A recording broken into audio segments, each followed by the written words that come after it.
कथंचित् भवति दृष्ट्यानकालः परिदेवितुम् इमं मुहूर्तं दुःखानां द्रक्ष्यस्यन्तम् अनिन्दिते।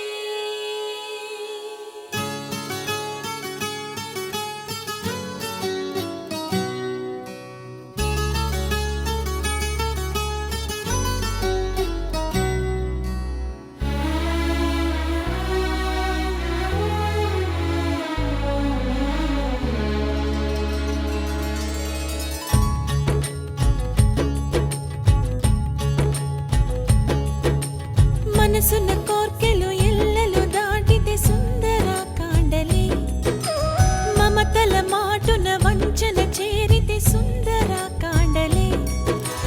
మనసున్న కోర్కెలు ఎల్లలు దాటితే సుందర కాండలే, మమతల మాటున వంచన చేరితే సుందర కాండలే.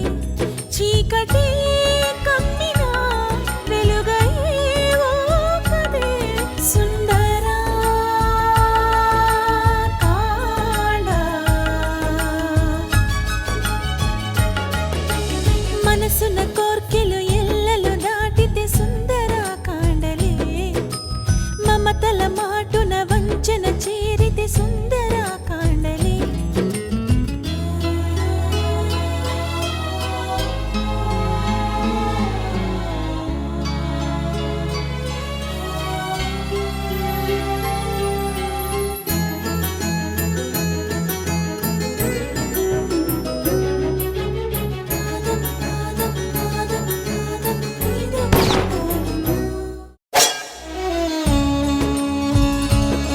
అలలయే మనసుకు ఆశలే ఓవల, ఆసుడే లాగితే చేర్చునా ఆవల.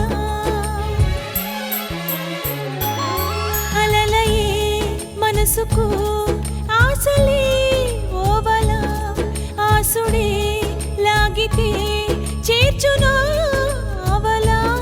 కంటినే తడిపితే చూపదే ఈ కళ, గుండెలో ముళ్ళని మార్చు పూదోటలా. మనసున్న కోర్కెలు ఎల్లలు దాటితే సుందర కాండలే, మమతల మాటున వంచన చేరితే సుందర కాండలే. చీకటే కమ్మినా వెలుగయ్యే ఓ కదే సుందర కాండ.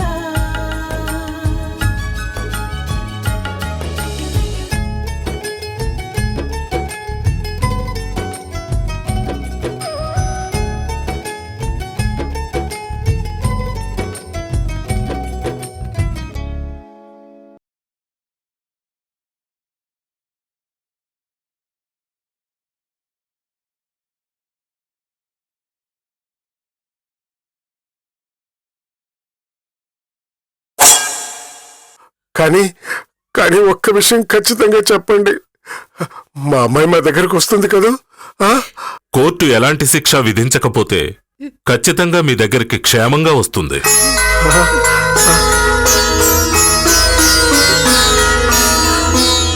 కాని ఈ హత్య తనే చేశానని మీ అమ్మాయే స్వయంగా ఒప్పుకుంటోంది కదా.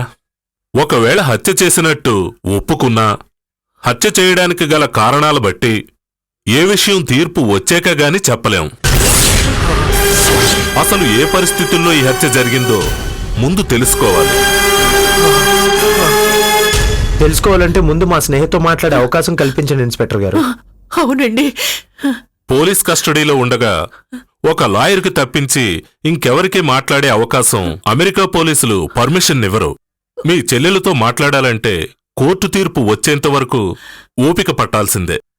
ఇంకేదైనా ఇన్ఫర్మేషన్ ఉంటే నేనే వచ్చి మీకు ఇన్ఫార్మ్ చేస్తాను. వస్తాను.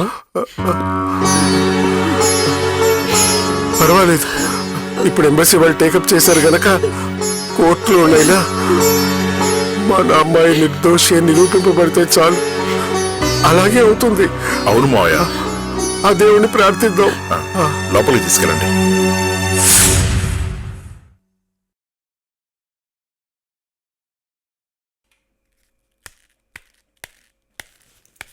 జయశ్రీ, ఈరోజు పేపర్ చూసావా? స్నేహ అనే తెలుగు అమ్మాయి పని కోసం ఇక్కడికొచ్చి యజమానినే హత్య చేసిందట. తెలుసు. ఇప్పుడే ఆ కేసు గురించి డిస్కస్ చేసి వస్తున్నాను. ఆ అమ్మాయి కేసు టేకప్ చేయమని ఇండియన్ ఎంబసీ వాళ్ళు అడిగారు. నువ్వేమన్నావు? ఎప్పట్లాగే పాతపాటే పాడేవా? నేనీ ప్రొఫెషన్కి న్యాయం చేయలేకపోతున్నాను, వదిలి చాలా రోజులైంది, అందుకే కేసు టేకప్ చేయను అనుంటావు, అంతేనా? అంతేగా?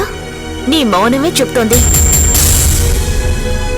ఎంతసేపు ఈ ప్రొఫెషన్కి న్యాయం చేయలేకపోతున్నాను అని బాధపడుతుంటావే గాని ఇలా అన్యాయం అయిపోతున్న జీవితాలని కాపాడ్డవే నీ ప్రొఫెషన్కి న్యాయం చేయడం అని ఎందుకే అర్థం చేసుకోలేకపోతున్నావు? ఎవరి జీవితమే అన్యాయమైపోతుందంటున్నావ్? ఈ హత్య చేసిన ఆ అమ్మాయి జీవితమేనా? తన జీవితం అన్యాయం అయిపోలేదే. తనే ఒక నిండు ప్రాణం బలి తీసుకుని అతని మీద ఆధారపడ్డ మిగతా వాళ్ల జీవితాలకి అన్యాయం చేసింది. పైగా తనే హత్య చేసిందని ఎంత ధైర్యంగా ఒప్పుకుందో చూసావా? ఇంకో విషయం తెలుసా? పేపర్లు రాసినట్టు తను పని మనిషి కాదట, హత్య చేయబడిన వ్యక్తి భార్యేనట. అదే నిజమైతే అంతకన్నా దారుణం ఇంకేమైనా ఉందా? కట్టుకున్న భర్తనే హత్య చేసింది అంటే ఆమెను ఏం చేయాలి? నువ్వెన్నైనా చెప్పవే, ఈమె అతని భార్య అయినా సరే పని మనిషి అయినా సరే ఈ హత్య చేసిందంటే మాత్రం నమ్మలేకపోతున్నాను. నువ్వు ఈ కేసుని టేకప్ చేయాల్సిందే. ఆ ఫోటో చూసావుగా, తను ఎంత అమాయకంగా ఉంది. ఆమెను చూస్తుంటే నాకలా అనిపించట్లేదు. అలాంటి పనులు చేసేవాళ్ళు అలా అనిపించరు. మొహం చూసి మోసపోకు. నా ఫ్రెండ్ సంధ్య కూడా అలాంటిదే. ఎవరి కారణంగా అయితే నేను ఈ లాయర్ ప్రొఫెషన్కి దూరమయ్యానో ఆ సంధ్య. తను చూడ్డానికి ఎలా కనిపిస్తుంది? లోకంలో ఉండే అమాయకత్వం మొత్తం తన మొహంలోనే ఉన్నట్టు అనిపిస్తుంది. ఆ అమ్మాయి అసలు హత్య చేసిందంటే ఎవ్వరూ నమ్మరు. కానీ అమాయకంగా కనిపిస్తూనే గొంతు కోసింది.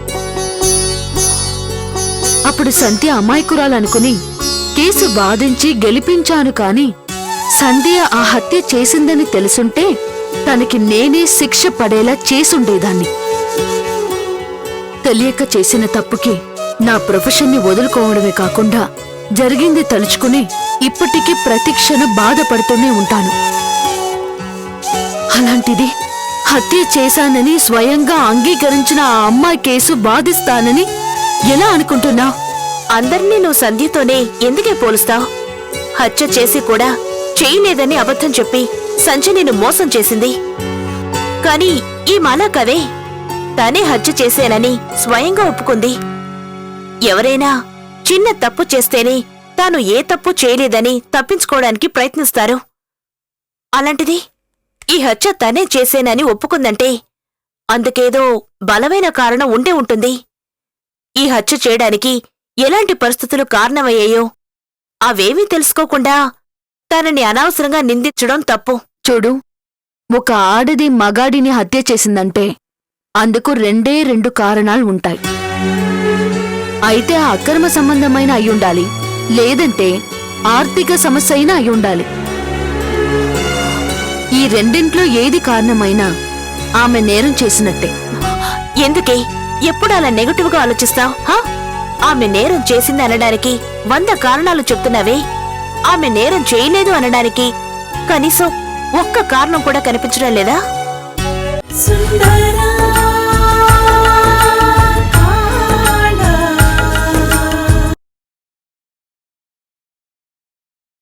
సుందరా కాళా.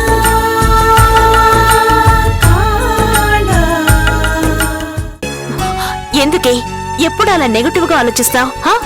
ఆమె నేరం చేసింది అనడానికి 100 కారణాలు చెప్తున్నావే, ఆమె నేరం చేయలేదు అనడానికి కనీసం ఒక్క కారణం కూడా కనిపించడం లేదా?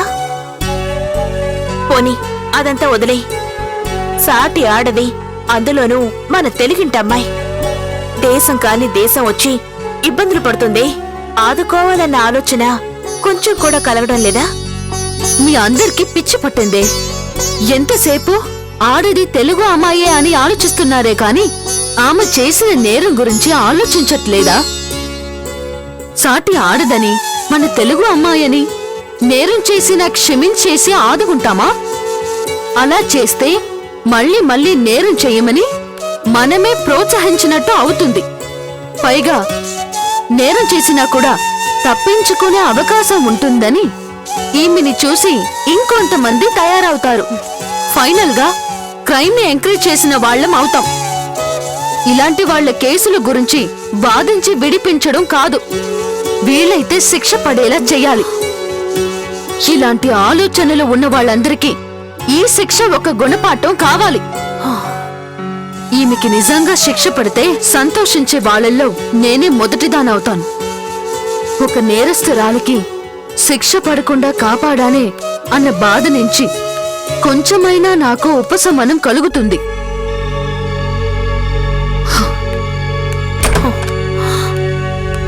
ఎంత చెప్పినా దీని మూర్ఖత్వం దీంతే గాని మరో మాట వినిపించుకోదాం. వెన్నెలమ్మ జీవితాన అమావాస్య కమ్మెను నేడే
గురుగారు, నేను విన్నది నిజమేనా? మన స్నేహ భర్తను హత్య చేసిందా? మన స్నేహేంటి భర్తను హత్య చేయడం ఏమిటి? అందులోనూ కట్టుకున్న భర్తని. లేదు గురుగారు, ఎక్కడో ఏదో పొరపాటు జరుగుంటుంది. మీరు విన్న వార్త బహుశా తప్పై ఉంటుంది గురుగారు. తప్పుడు వార్త అయినా బాగుంటుందని మేము కోరుకుంటున్నాం రాఘవయ్య. కానీ అదే నిజం అంటున్నారే. ఒకవేళ అదే నిజమైనా మన స్నేహితుడు మాత్రం తప్పు ఉండదు గురుగారు. తప్పు చేయకపోయినా నేరం మోపడ్డ వాళ్ళని మనం ఎంతమందిని చూడడం లేదు. స్నేహ విషయంలో కూడా అలాంటిది ఏదో జరుగుతుంది గురుగారు. ఎవరో నేరం చేసి అమాయకురాలైన స్నేహం మీదకి ఆ నేరాన్ని నెట్టేసి ఉంటారు. ఏదైతే నీ రాఘవయ్య, జరగరాని ఘోరం జరిగిపోయింది. నిండు నూరేళ్ళు సంతోషంగా ఉంటుందని అమెరికా సంబంధం తీసుకొచ్చి చేస్తే సగం జీవితం కూడా నిండకుండానే ఎలా మూడుబారిపోయిందో చూడు. దీనికంతరికీ కారణం నేనే గురుగారు. ఆ రోజు అసలు పందెం కాకుండా ఉండాల్సింది. నా కూతురికి నేను అమెరికా సంబంధం తీసుకొచ్చి చేశాను. మీకు ముగ్గురు కూతుళ్ళు ఉన్నారు కదా, కనీసం ఒక్కరికైనా అమెరికా సంబంధం చేయగలరా అని ఏంటి మిమ్మల్ని తెచ్చగొట్టాను. అసలు ఆ రోజు నేను ఆ ప్రస్తావన తీసుకురాకుండా ఉండాల్సింది. ఆ మాటల్ని మనసులో పెట్టుకుని పంతానికి పోయి అమెరికా సంబంధం చేయబట్టే కదా ఇవాళ ఈ పరిస్థితి ఏర్పడింది. అసలు మిగతా పిల్లలకి చేసినట్టే ఇక్కడ ఏదో ఒక మంచి సంబంధం చూసి చేస్తుంటే ఈ సమస్య వచ్చిండేది కాదు. తప్పంతా నాదే గురుగారు. స్నేహ జీవితం ఇలా కావడానికి కారణం నేను. మా తలదాత బాగాలేనప్పుడు మీరు మాత్రం ఏం చేస్తారండి? జీవితాంతం మేమిలా బాధపడుతూ ఉండాలని ఆ భగవంతుడు మీ చేత అలా మాట్లాడించాడు. సుందరా కాళా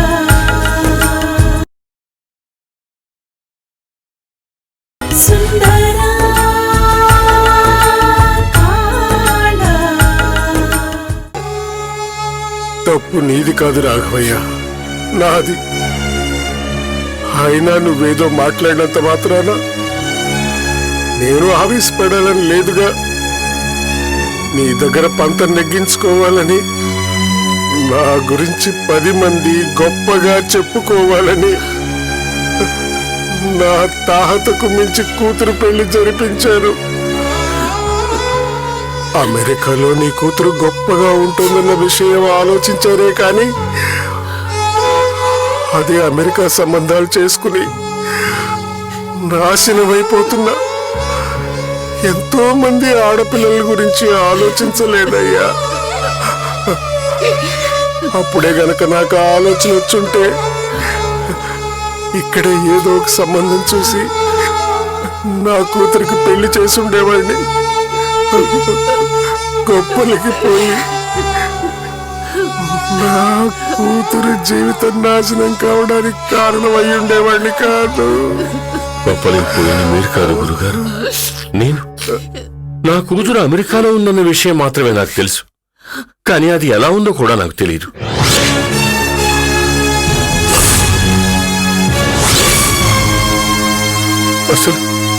అసలు నా కూతురుతో మాట్లాడి 2 సంవత్సరాల పైన అయింది గురుగారు.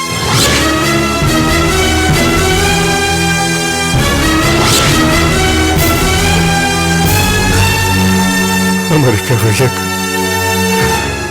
ఉన్నట్టుండి ఫోన్ చేయడం కూడా మానేసింది. తను ఎక్కడుందో ఏమైపోయిందో కూడా నాకు తెలియదు.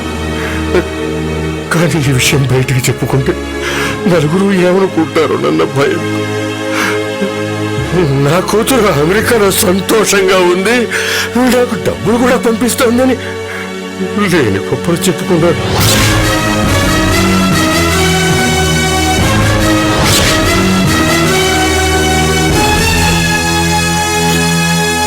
అమెరికా పంపించడం వల్లే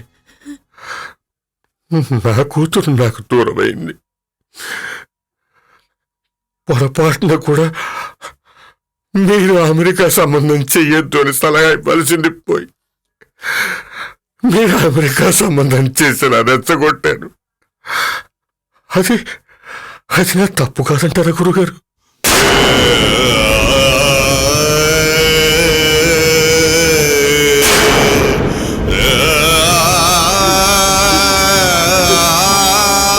అమెరికా వెళ్ళడం వల్ల నా కూతురి ఆచూకీ అయితే తెలిసింది, కానీ స్నేహ జీవితం ఇబ్బందుల్లో పడిపోయింది. ఏ రకంగా చూసినా ఈ అనర్థాలన్నిటికీ కారణం నేను గురుగారు.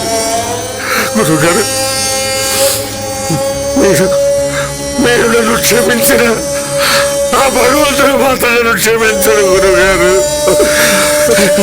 నన్ను క్షమించడు.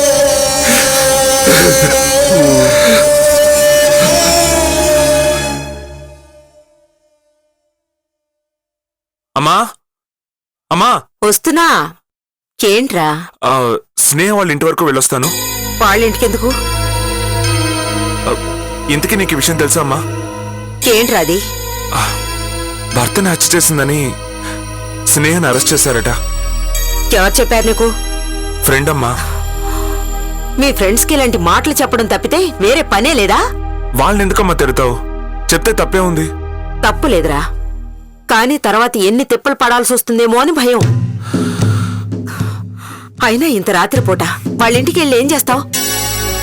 కాళ్ళు చేతులు కడుక్కునరా, అన్న వడ్డిస్తాను. ఏంటమ్మా పాప అక్కడ వాళ్ళు బాధతో ఉంటే ఇక్కడ నన్ను ఎలా భోంచేయమంటావు? మనకు కావాల్సిన వాళ్ళు బాధలో ఉన్నప్పుడు కనీసం వెళ్ళి ఓదార్చాల్సిన బాధ్యత మనకుంది. ఎవరు నీకు కావాల్సిన వాళ్ళు? వాళ్ళు నిన్ను తిట్టుకుంటూ మన ఇంటి మీద గొడవకొచ్చిన సంగతి నువ్వు మర్చిపోయావా? ఏవో అపార్థాల వల్ల అప్పుడప్పుడు ఇలాంటి చిన్న చిన్న గొడవలు జరగడం సహజమేనమ్మా. అంత మాత్రానికే వాళ్ళు బద్ధశత్రువులు అయిపోతారా? అయినా బాధలో ఉన్నప్పుడు పగవాళ్ళను కూడా ఓదార్చమని చెప్పారమ్మా. నేను వెళ్ళి అక్కడి పరిస్థితి ఏంటో కనుక్కొని వస్తాను. శ్రీరామ్, ఇప్పుడు నువ్వు అక్కడికి వెళ్ళి ఏం చేస్తావురా? స్నేహం తీసుకొచ్చి వాళ్ళకి అప్పగిస్తావా? స్నేహం ఆపద నుంచి కాపాడే అవకాశమే దొరికితే అంతకంటే కావాల్సింది ఏముంటుందమ్మా? అయినా నేను ఇప్పుడు అక్కడికి వెళ్ళినంత మాత్రాన వాళ్ళ బాధ తొలగిపోతుందని కాదమ్మా. నా ఓదార్పు వాళ్ళకి కొంత ఉపశమనాన్ని ఇవ్వగలిగితే అంతే చాలు. ఒరే, నా మాట వినరా, వెళ్ళొద్దురా అక్కడికి. ఇప్పటికే నీ వల్ల స్నేహ జీవితం నాశనం అయిపోయిందన్న ఆలోచనలో వాళ్ళున్నారా. ఇప్పుడు నువ్వు అక్కడికి వెళితే గొడవ జరుగుతుందిరా. వాళ్ళు నిన్నేమన్నా చేస్తారా? ఏం చేస్తారమ్మా? చంపేస్తారా? అప్పుడెప్పుడు అపార్థాల వల్ల వచ్చిన గొడవలని చెప్తున్నాను కదా. ఇంకా అదే మనసులో పెట్టుకుంటారని ఎందుకు అనుకుంటున్నావమ్మా?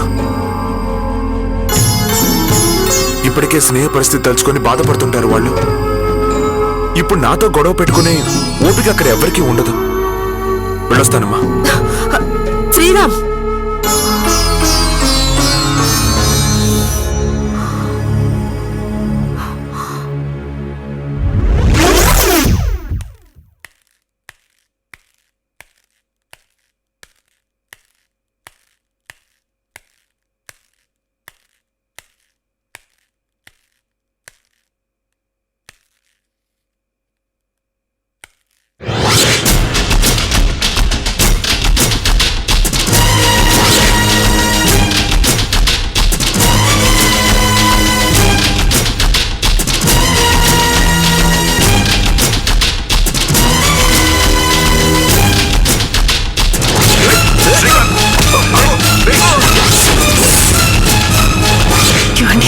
మీ వాడిని ప్రేమించడం ఏమిటి? ఏ అంత తీసిపోయాడా నా కొడుకు? ప్రేమించకపోతే వాడితో చెట్టాపట్టాలేసుకుని ఎందుకు తిరిగింది? చూడండి, మళ్ళీ ఇంకొకసారి మీ కొడుకు నా చెల్లెలికి ఫోన్ చేశాడో వాణ్ణి నడి రోడ్డు మీద నిలబెట్టి చెప్పులు వాయి కొడతాను.